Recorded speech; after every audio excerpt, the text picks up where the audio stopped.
Google's brand new Pixel 6 and Pixel 6 Pro smartphones are here.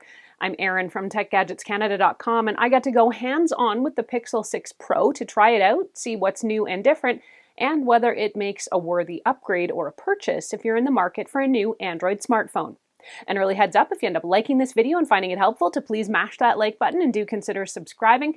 Both those things help me keep making more videos that I hope everyone out there gets to watch, enjoy, and learn from. Okay, what is new on Google Pixel 6? The most obvious new feature is the looks. With a smart, chic, and minimalist refresh, the phone looks lean and clean and pretty, but that's been standard for Google phones from the get-go. When it comes to what's underneath that glass and metal dressing, the camera has a few updates, which we'll get to. There's a new and more powerful chip dubbed Google Tensor, which should help things run faster and smoother too. The phone also runs Android 12 with what's dubbed Material U. This system offers a little more phone personalization, so you can customize your home screen with different widgets and switch up color palettes and apps and buttons based on the wallpaper or photos you choose. My first go at this was maddening. I'd choose a different background, save it, and then see it, and then when I'd go back into the phone later or after shutting it off and then turning it back on, it would be reset to the default black background. After a device update, I was still encountering the same issue. I tried using a different set of backgrounds and another one seemed to work better, so maybe it's a minor issue with the live wallpapers, which is the option I was going for. Now you can also add special widgets to your home screen. The selection isn't super deep. You can add a clock, calendar notifications, Gmail alerts, and a few other things. You can also adjust the sizes of these widgets too, so everything will look just how you want it. Both phones also have Live Translate, which lets you interact in a variety of languages using text, camera, and video captioning.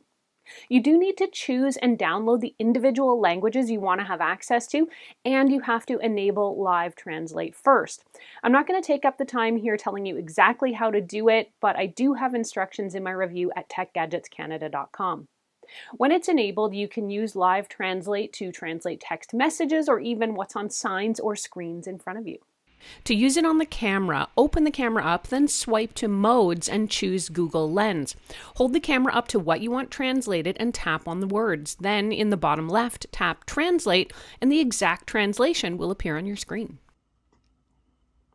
You can also use the translation feature in what's called interpreter mode.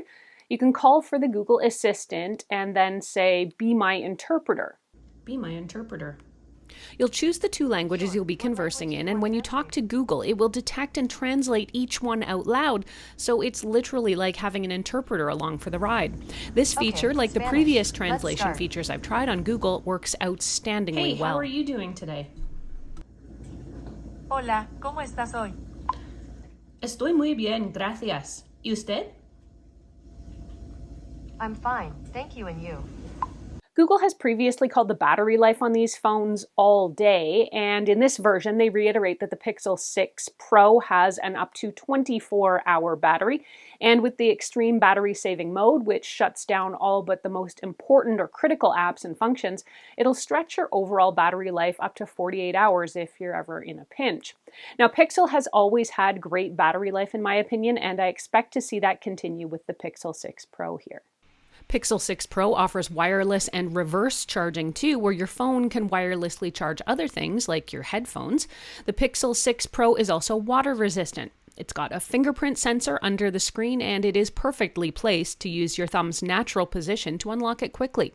Next up, what's new with the cameras? The Pixel 6 Pro here has an all-new triple rear camera system, including a pro-level telephoto lens with 4x optical zoom. Some folks may be dismayed to learn that this actually creates a noticeable and prominent band across the back of the phone. That effect, though, can be nicely minimized with the addition of one of Google's cases. Google claims its main sensor captures 150% more light than the Pixel 5, which should mean you see more vivid color and greater accuracy in your photos. The Pixel 6 Pro also has new features, including face deblur, magic eraser, motion mode, and a more equitable camera that Google says can more accurately represent the wide range of human skin tones out there.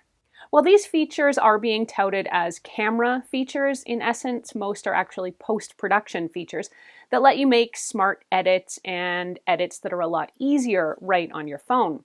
Essentially, it'll save you needing something like Photoshop.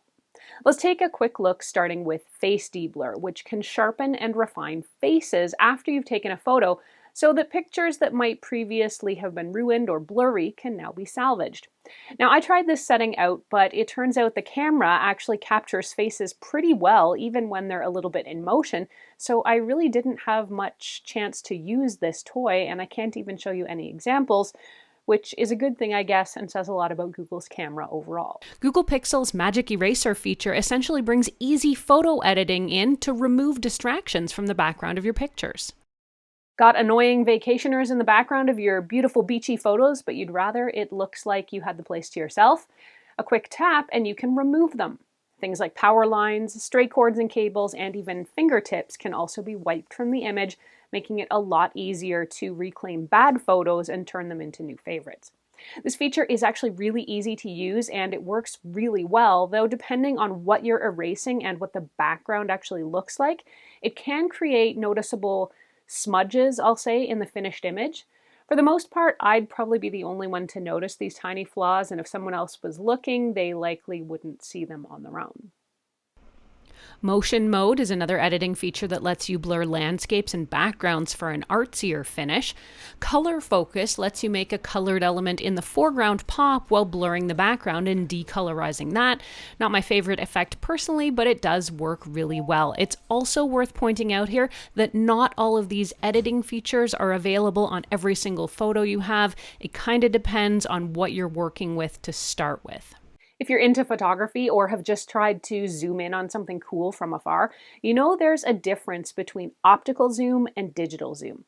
Optical zoom tends to be clearer since it uses the lens to physically close in on distant objects, while digital zoom essentially expands the pixels, I guess you could put it.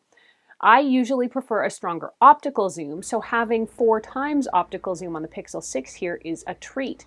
Apple's new iPhone 13, by comparison, has 2 or 3 times optical, just for reference.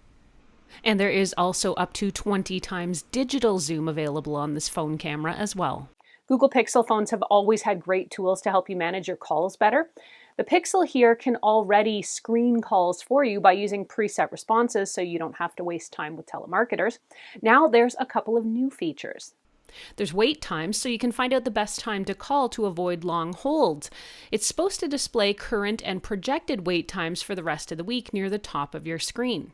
I tried this with some Canadian toll-free numbers and some common US numbers too, but the feature didn't work for me, so I can't really tell you any more about it than just that.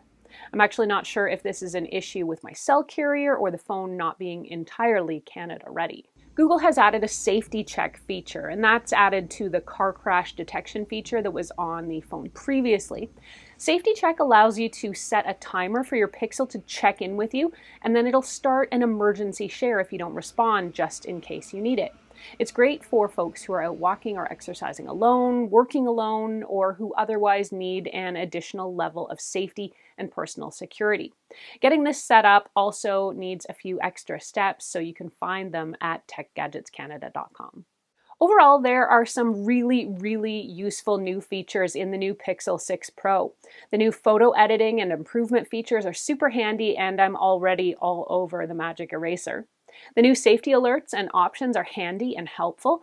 The translation features are going to make this phone a must-have for travelers, and the new design is sleek and chic. Downsides? In this iteration, some of the features and apps were a bit buggy for me and didn't perform quite as well as they have in previous phones. Mainly, I struggled with some of the personalization and screen design features, and that wait times feature for calling, for example, didn't work for me.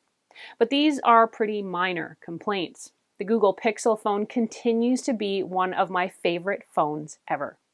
The Pixel 6 Pro here is priced starting at $11.79 Canadian dollars, while the Pixel 6 starts at $7.99 Canadian. If you want to read this review or reference any of what I've talked about, head over to techgadgetscanada.com, where I've got a full write-up posted.